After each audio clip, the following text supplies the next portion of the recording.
Hello everyone, welcome to my online classroom, and today in this video we are going to see the class 8 Civics chapter 1, the Indian Constitution notes.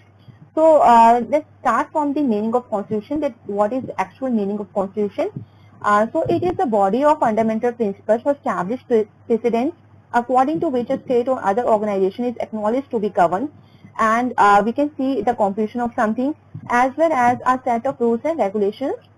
Why does a country needs a constitution? So here some reasons are be given that why we want a constitution, because there are several purposes which is to be served by the constitution. Now it is all the black highlighted lines are the main reasons that why a constitution is needed in any country. It is be mentioned here.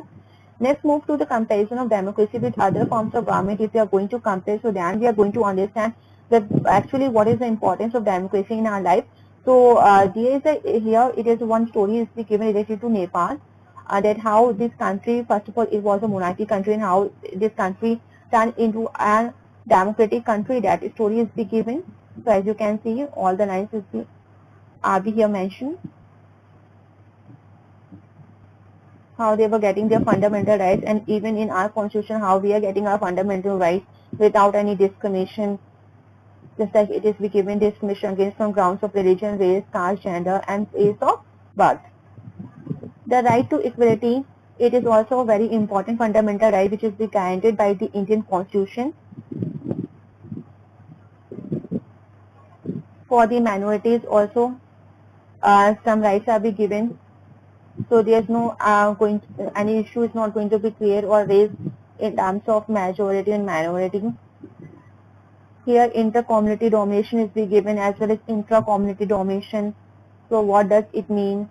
That this can refer to one community dominating another, that is inter-community domination, or if the members of one community dominating others within the same community, that is intra-community domination.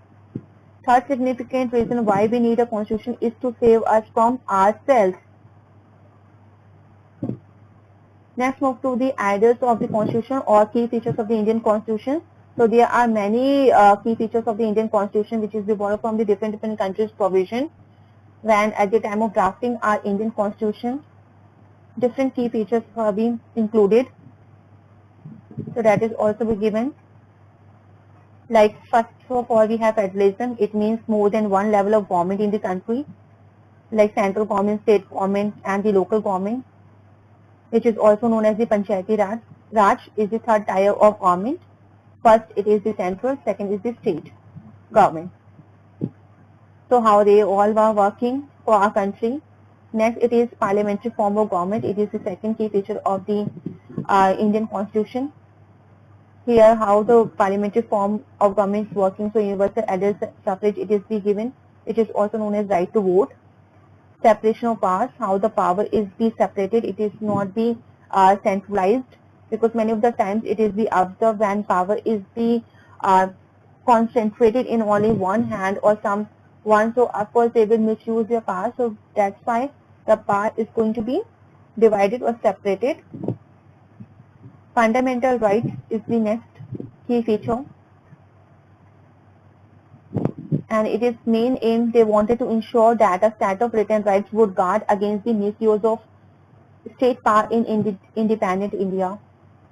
Next, the Constitution thus guarantees the rights of individuals against the state as well as against other individuals. Dr. Ambedkar has said about these fundamental rights, their object is twofold. First is objective is that every citizen must be in a position to claim those rights, and secondly, these rights must be binding upon every authority that has got the power to make laws. Next, move to the part of these fundamental rights. The Constitution also has a section called the Active Principles of State Policy.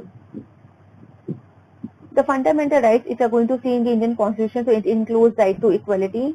So all the important things which we have to prepare under this heading, it is be given here. Next, it is right to freedom. Third, we have total 6 types of rights we have in the fundamental rights. Third, we have right against exploitation. Next, we have right to freedom of religion, cultural and educational rights. And last one is the right to constitutional remedies, which is also said by the Dr. B.R. Ambedkar as the heart and soul of the Constitution. Next, it is secularism. So what is the meaning of secularism? That the state, the India is not favor or against of any religion. The person, those who live here, they whatever religion they want or practice or follow, they can do. Government is not going to be interfere in the religion, in the religious matters of the citizens. So this is the given here. Next, some important terms are be given here. That because from this also one more question is be coming in exam. So I hope all the things have been clear here. So thank you everyone, and please like, share and subscribe this channel for more updates.